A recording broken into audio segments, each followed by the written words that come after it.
panggil dia haraf jar. Jar maknanya apa? Jar maknanya baris bawah. Kenapa tuan-tuan panggil dia haraf baris bawah? Sebab kerja dia. Apa kerja dia? Kerja dia membaris bawahkan kalimat isim yang selepas dia. Baik, seterusnya tuan-tuan, kita jumpa yang ketiga ialah haraf penegasan. Jadi haraf penegasan ni tuan-tuan, haraf penegasan ni yang paling banyak kita jumpa ialah inna kan. Inna maknanya sesungguhnya. Jadi kadang-kadang tuan-tuan jumpa qad. Qad pun maknanya ialah sesungguhnya juga kan. Dan kadang-kadang kita jumpa la atau li juga. Tuan-tuan tengok la atau li ni maknanya kalau makna dia sungguh terjemahan kita ataupun sesungguhnya, maka itu ialah haraf penegasan. Tapi kalau tuan-tuan jumpa la atau li yang maknanya untuk atau bagi ni, itu bukan haraf penegasan tuan-tuan, itu ialah haraf jar. Tuan-tuan kena tengok makna dia juga. Okey, baik. Yang seterusnya ialah haraf seru. Jadi haraf seru ni yang sebenarnya ialah ya di pangkal ni. Ya ni maknanya wahai. Jadi kalau ya ayyuha ni tuan-tuan sebenarnya ada 3 kalimat, tapi saya tak bahas dalam peringkat ni tuan-tuan. Jadi sebenarnya yang haraf serunya ialah ya saja. Ayyu tu kita panggil dia sebagai munada. Ha tu kita panggil haraf sergah. Macam itulah tuan-tuan. Tapi yang penting kalau tuan-tuan jumpa ya ayyuha saja, biasanya dalam pengajian kita kata itu ialah kalimat seru lah, kalimat yang menyeru. So maknanya wahai ataupun begitu tuan-tuan. Seterusnya ialah haraf nafi. Jadi haraf nafi ni tuan-tuan jumpa kadang-kadang ditulis la. Sebenarnya haraf nafi ni dia ada haraf nafi yang kita panggil sebagai haraf nafi 3 adik-beradik. La, lam dengan lan. Itu kita akan bahas bila kita jumpa bila kita buat latihan dalam ayat Quran nanti. Jadi la ini ialah haraf yang menafikan. Seterusnya ialah haraf cegah. Haraf cegah dengan haraf nafi ni tuan-tuan boleh beza melalui terjemahan kita lah antaranya.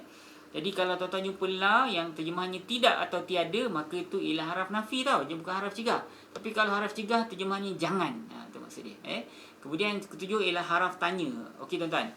Tadi kita ada jumpa isim tanya kan. Tapi sebenarnya dalam semua isim tanya tu ada 2 di antaranya ialah haraf, iaitu a dengan hal. A dengan hal ni dua-dua maknanya ialah adakah. Itu ialah haraf tanya.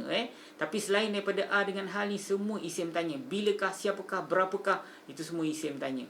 Tapi a dengan hal saja merupakan haraf. Kita sebut dia sebagai haraf tanya. Tapi macam biasalah tuan-tuan, kalau gelaran dia sebagai haraf tanya, fungsi dia apa? Fungsi dia bertanya lah kan.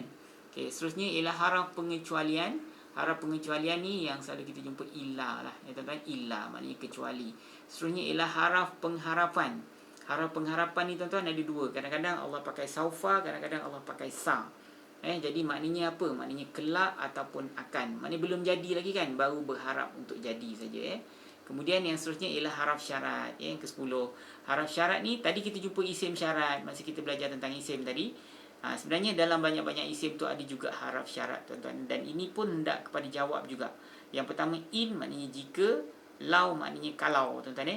Jadi kalau tuan-tuan jumpa jika engkau makan, nescaya engkau kenyang, ataupun kalau engkau makan, nescaya engkau kenyang. Jadi kalau tuan-tuan jumpa kalimat syarat ni tak sebut dia punya jawab dia, nescaya tu tuan-tuan tak sebut, orang tak faham. Contohnya jika engkau makan. Kenapa? Dia mesti kena ada dia punya jawab dia. Nescaya engkau kenyang, nescaya engkau mati, nescaya engkau sakit perut, tak kira. Mesti kena ada. Kalau syarat saja orang tak faham. Kalau engkau makan. Kenapa? Dia mesti kena ada jawab dia tuan-tuan. Jadi ini adalah 10 haraf syarat yang kita akan jumpa dekat dalam Al-Quran. Baik, itulah peringkat kedua ni.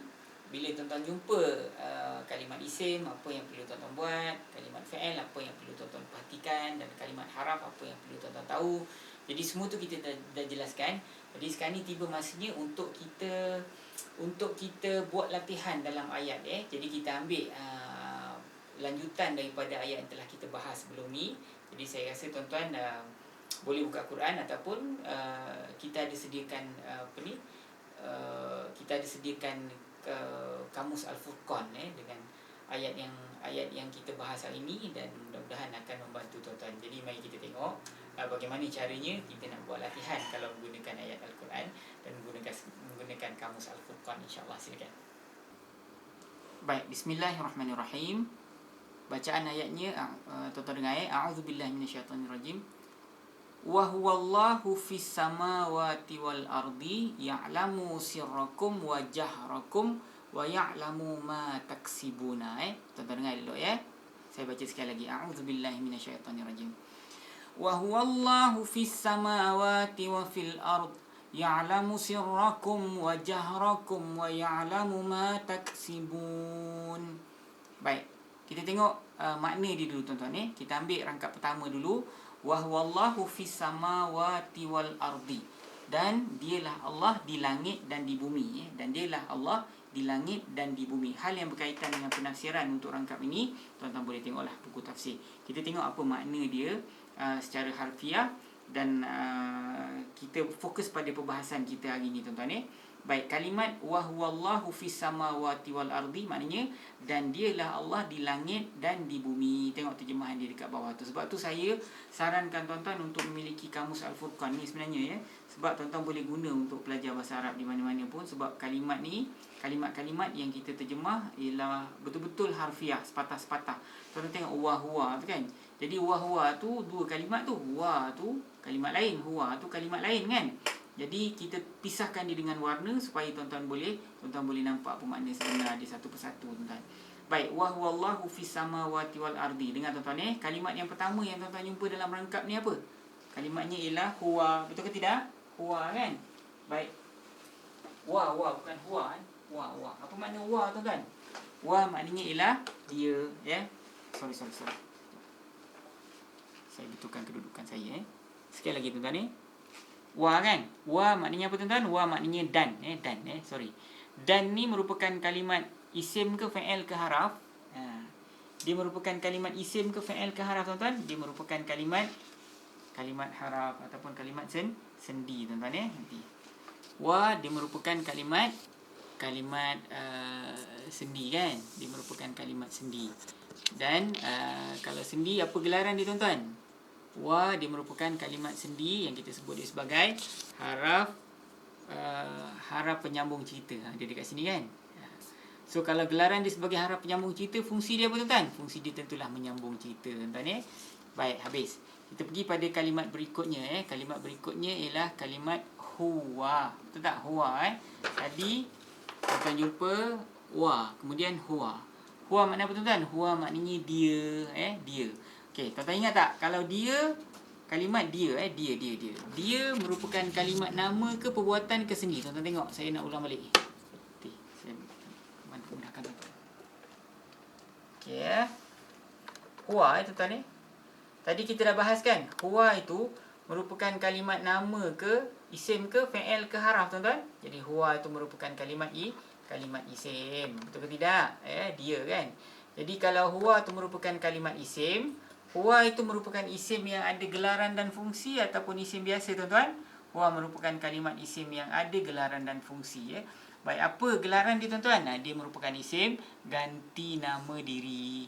Dia merupakan isim ganti nama diri. Jadi kalau gelaran dia sebagai isim ganti nama diri, fungsi dia apa? Fungsi dia itulah menjadi ganti nama diri. Jadi tunggu tuan-tuan ingat balik. Dia jadi ganti nama diri kepada siapa tuan-tuan? Wa huwa mana kita tengok ayat tu semua tadi tuan-tuan Wa huwallahu fis samawati wal ardi kan. Jadi huwa tu rujuk pada siapa tuan-tuan? Huwa tu tadi rujuk kepada Allah. Nanti saya buka balik ayat ni. Jadi tadi tuan-tuan jumpa mana tadi? Okey Wa huwallahu fis samawati wal ardi kan. Dan dialah Allah di langit dan di bumi Dan dialah Allah di langit dan di bumi. Jadi huwa ni ialah isim yang ada gelaran dan fungsi. Gelaran dia apa? Isim ganti nama diri. Dan dia jadi ganti nama diri pada siapa tuan-tuan? Dia jadi ganti nama diri kepada Allah Azza wa Jalla. Baik. Seterusnya ialah kalimat Allah kan. Baik, Allah ni merupakan kalimat isim ke fa'il ke haraf tuan-tuan? Tentulah kalimat isim So kalau dia merupakan kalimat isim, dengan soalan saya tuan-tuan kalimah yang mulia ni, kalimah Allah ni, dia ni isim yang ada gelaran dan fungsi ke isim biasa tuan-tuan? Yang ni merupakan isim biasa. Kenapa isim biasa? Sebab ini bukan isim tanya, ni bukan isim tunjuk, ni bukan isim ganti nama diri. Isim ganti nama diri tadi huwa kan. So dia ialah isim biasa. So kalau isim biasa kita fokus, kita bawa pengajian pada peringkat kita yang berikutnya. Baik, seterusnya ialah fi. Fi maknanya di atau dalam kan tuan-tuan kan. Ini merupakan kalimat apa tuan-tuan? Ni haraf. Haraf apa? Yang ni ialah haraf jar kalau tuan-tuan masih ingat tadi kan. Okay, saya masih letak semula Dia merupakan haraf jar. Haraf yang kedua. Betul tak? Ada fi kat situ kan. Fi ni salah satu dia. Fi. Dia merupakan haraf jar. Jadi kerja haraf jar ialah membarisbawahkan kalimat isim yang selepas dia. Baik, apa dia kalimat selepas daripada fi tuan-tuan? Kita balik ke ayat kita tadi. Lepas fi selepas daripada fi as-samawati. As-samawati ni kalimat isim ke fi'il ke haraf tuan-tuan? Ini merupakan kalimat isim. Kan ada alif lam di pangkal ya.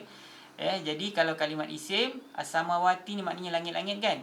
Ini isim yang ada gelaran dan fungsi ke isim biasa tuan-tuan. Ini merupakan isim biasa. Jadi kalau isim biasa kita bawa pengajian pada peringkat kita yang ketiga nanti.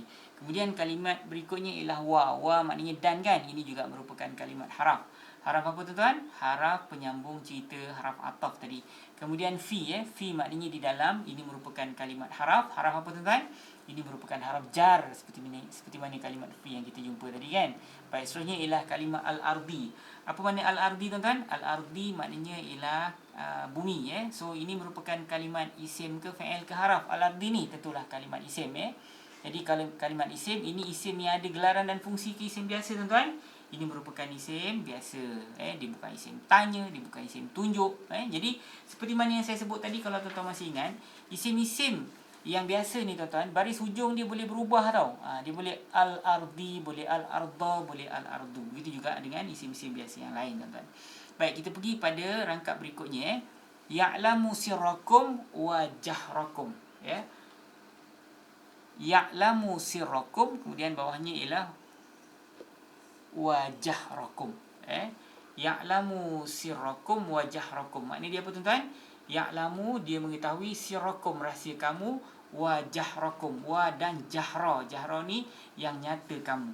Dia tahu yang kamu rahsiakan dan apa yang kamu nyatakan, maksud dia.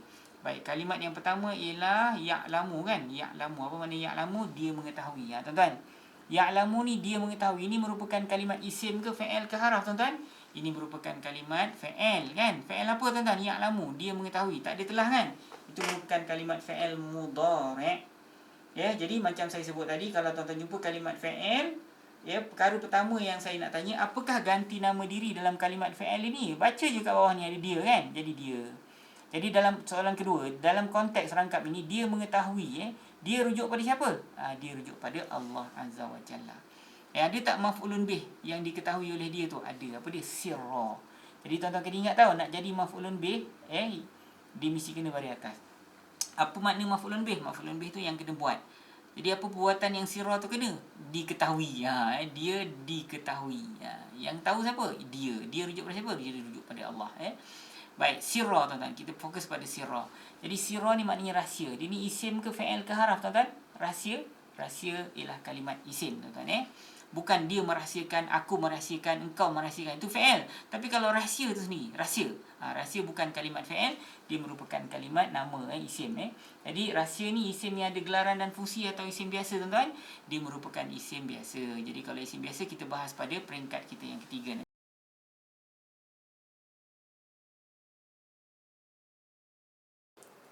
Assalamualaikum warahmatullahi wabarakatuh tuan-tuan. Nama saya Ustaz Nasar. Izinkan saya sebentar untuk menjelaskan pada tuan-tuan bagaimana Al-Furqan beroperasi. Tuan-tuan, kami telah beroperasi selama 21 tahun. Dan selama ini kami bergerak hanya melalui dana daripada pelajar-pelajar Al-Furqan yang membayar pada setiap kelas-kelas pengajian. Tuan-tuan, berjuta ringgit kami kena keluarkan, terutamanya kena membayar pada syarikat televisyen untuk menjelaskan kepada rakyat Malaysia kita ada satu sistem baru yang mampu membantu mereka untuk faham apabila mereka membaca Al-Quran. Selain daripada itu tuan-tuan, kena bayar pada syarikat televisyen, kami juga kena tanggung kos penerbitan termasuklah syuting dan kru dan studio dan sebagainya tuan-tuan Jadi menjadi bebanan kepada kami sebenarnya tapi tak apalah, cita-cita kami untuk melihat rakyat Malaysia faham Al-Quran, faham apabila mereka membaca Al-Quran. Jadi tuan-tuan, tibalah masanya tuan-tuan bantu kami tuan-tuan Setiap bulan kami kena keluarkan dana beribu-ribu ringgit untuk mewar-warkan program percuma yang kami adakan sekarang ni di sekitar Lembah Kelang dan sebelum ni di seluruh Malaysia tuan-tuan Jadi tuan-tuan, mungkin RM50 yang tuan-tuan masukkan ataupun RM30 yang tuan-tuan masukkan itu kecil bagi tuan-tuan Tapi bagi kami sebenarnya itu sangat besar dan sangat berharga untuk membantu kami menggunakan dana tersebut untuk menyebarluaskan pengajian bahasa Arab Al-Quran. Tuan-tuan bantu kami, insya-Allah Allah akan bantu tuan-tuan. Terima kasih. Assalamualaikum warahmatullahi wabarakatuh.